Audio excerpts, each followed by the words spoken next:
नमस्कार दोस्तों, प्रयागराज नगर निगम के बाहर सफाई कर्मचारी धरने पर बैठे हुए हैं। उनकी एक मांग है कि उनका 3 महीने का बकाया वेतन दे दिया जाए और इसको लेकर के प्रयागराज नगर निगम के बाहर कई संख्या में, कई तादाद में सफाई कर्मचारी मौजूद हैं और अपनी आवाज सरकार तक पहुंचाने की प्रयास में है, कोशिश में है। अब आप सोच रहे होंगे कि अचानक से सफाई कर्मचारी जो है धरने पर क्यों बैठ गए। दोस्तों, ये वो सफाई कर्मचारी हैं जो कि महाकुंभ में दिन रात सफाई के लिए इनकी तैनाती की गई थी, ताकि संगम नगरी साफ सुथरी बनी रहे, स्वच्छ बनी रहे। और इसको लेकर के योगी सरकार और खुद मुख्यमंत्री योगी आदित्यनाथ की तरफ से तमाम बड़े वादे किए गए थे और सफाई के लिए बकायदा एक अलग से बजट की घोषणा भी मुख्यमंत्री की तरफ से की गई थी। लेकिन धरातल पर अगर आप स्थिति देखेंगे तो महाकुंभ खत्म होने के बाद भी सफाई कर्मचारियों को उनका बकाया 3 महीने का वेतन नहीं मिला है, जिसके चलते प्रयागराज नगर निगम के बाहर सफाई कर्मचारी धरने पर बैठे हैं, क्योंकि उनकी आवाज अब उत्तर प्रदेश का प्रशासन और सरकार कोई नहीं सुन रहा है। दोस्तों, इससे पहले हम खबर की डिटेल में जाएं, आपको दो और पुरानी खबरों से रूबरू करवाते हैं। यह खबर 27 फरवरी की है। हेडलाइन देखिएगा, यूपी के इन कर्मचारियों को योगी सरकार का डबल गिफ्ट, 10,000 का बोनस, इतना मिलेगा मानदेय। इसी में नीचे डिटेल में लिखा है, प्रयागराज महाकुंभ पहुंचे सीएम योगी ने सफाई कर्मियों और स्वास्थ्य कर्मियों को डबल गिफ्ट दिया है। इन कर्मचारियों को होली से पहले 10,000 का अतिरिक्त बोनस दिया जाएगा। हिंदुस्तान की एक खबर है दोस्तों।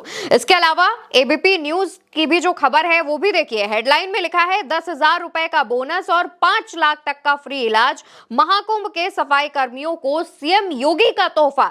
नीचे डिटेल में लिखा है, मुख्यमंत्री Yogi Adityanath, deputy CM Brajesh Pathak, Keshav Prasad Maurya, UP DGP Prashant Kumar समेत प्रदेश कैबिनेट के मंत्रियों और अधिकारियों ने सफाई कर्मियों के साथ भोजन किया। महाकुंभ जब खत्म हुआ था, सीएम योगी आदित्यनाथ महाकुंभ पहुंचे थे सफाई कर्मचारियों के साथ और अभी हमने आपको खबर बताई, डिप्टी सीएम और डीजीपी के साथ मिलकर सफाई कर्मचारियों के साथ खाना खाया था। तस्वीरें सामने आई थी जहां पर योगी आदित्यनाथ खुद सफाई कर रहे थे, कूड़ा करकट उठा रहे थे और डबल गिफ्ट देते हुए सफाई कर्मचारियों को 10,000 का बोनस और स्वास्थ्य बीमा कराने की बात कही गई थी। स्वास्थ्य बीमा का पता नहीं, लेकिन उन्हें अभी तक 3 महीने का जो पिछला वेतन है वो नहीं मिला। तो क्या उम्मीद करी जा सकती है कि 10,000 का बोनस उनके खाते में पहुंच गया होगा, उन तक पहुंच गया होगा। दोस्तों, जब ये मामला सामने आया, जब ये तस्वीर सामने आई, उसके बाद यूपी सरकार से सवाल भी पूछे गए और ये सवाल यूपी में विपक्ष के 2 बड़े नेताओं ने पूछे, जिनमें से एक नाम अखिलेश यादव और दूसरा चंद्रशेखर आजाद। दोस्तों, अखिलेश यादव लिखते हैं, प्रयागराज नगर निगम के सामने अपने 3 महीने का पूरा वेतन पाने के लिए धरने पर बैठे कर्मचारियों की दुखद स्टोरी मुख्यमंत्री जी कब सुनाएंगे या सुनेंगे। पेट न झूठी तारीफ से भरता है, न झूठे प्रचार से। आग्रह है कि कहीं और वापस जाने से पहले कृपया करके इनके वेतन का हिसाब किताब करते जाइएगा। अखिलेश यादव ने लगातार सरकार से सवाल भी पूछे हैं। महाकुंभ के दौरान अव्यवस्थाओं पर भी अखिलेश यादव ने सवाल पूछे थे और अब भी अखिलेश यादव ही उन बेचारे सफाई कर्मचारियों की आवाज उठा रहे हैं। और अखिलेश यादव का साथ कौन दे रहा है? चंद्रशेखर आजाद। चंद्रशेखर आजाद का जो पोस्ट सामने आता है उसमें लिखते हैं, सरकार ने कुंभ को दिव्य और भव्य बनाने का ढोंग रचा, लेकिन यह भव्यता उन्हीं सफाई कर्मियों के खून पसीने पर टिकी थी जिन्हें अमानवीय परिस्थितियों में झोंक दिया गया। 10,000 की मामूली मजदूरी में 16-17 घंटे तक काम करवाने के बाद इन्हें शौचालयों के पास बदबूदार टेंटों में रहने को मजबूर किया गया और अब जब कुंभ समाप्त हो गया तो इन मेहनतकश सफाई कर्मियों को उनका हक 3 महीने का वेतन तक नहीं दिया जा रहा है।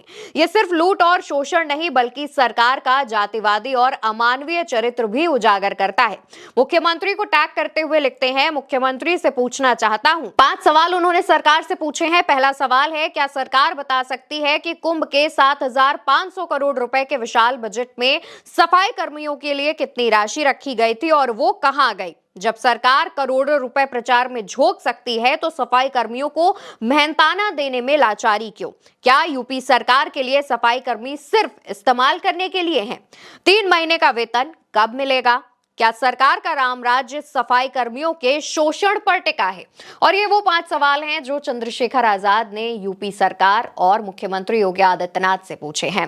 दोस्तों, लगातार ऐसी खबरें सामने आती हैं जहां पर सरकार या फिर यूपी का प्रशासन इन खबरों पर ध्यान नहीं देता है और विपक्ष भी जब सवाल पूछता है उसके बाद भी सरकार की तरफ से कोई बयान सामने नहीं आता है। दूसरी तरफ दोस्तों, होली का त्योहार सर पर है। पिछले 3 महीने का वेतन सफाई कर्मियों को मिला नहीं है। इसको लेकर के सफाई कर्मी धरने पर बैठे हुए हैं और अब देखना होगा कि आखिर क्या होली के त्योहार से पहले उनका बकाया 3 महीने का जो वेतन है वो मिलेगा, इसके साथ बोनस की जो राशि है वो मिलती है या नहीं, देखने वाली बात है। फिलहाल यूपी के जो 2 बड़े विपक्ष के नेता अखिलेश यादव और चंद्रशेखर आजाद, इन दोनों ने ही अपनी बात सरकार तक पहुंचाने का प्रयास किया है, सफाई कर्मियों की बात उठाने का प्रयास किया है। अब इस पर सरकार क्या जवाब देती है, उसका क्या रिएक्शन रहता है, ये देखने वाली बात होगी। फिलहाल के लिए खबर में इतना ही। भारत एक सोच पर ये वीडियो देख रहे हैं। मेरा नाम अवंतिका अवस्थी है। जाते जाते चैनल को सब्सक्राइब करते जाइएगा।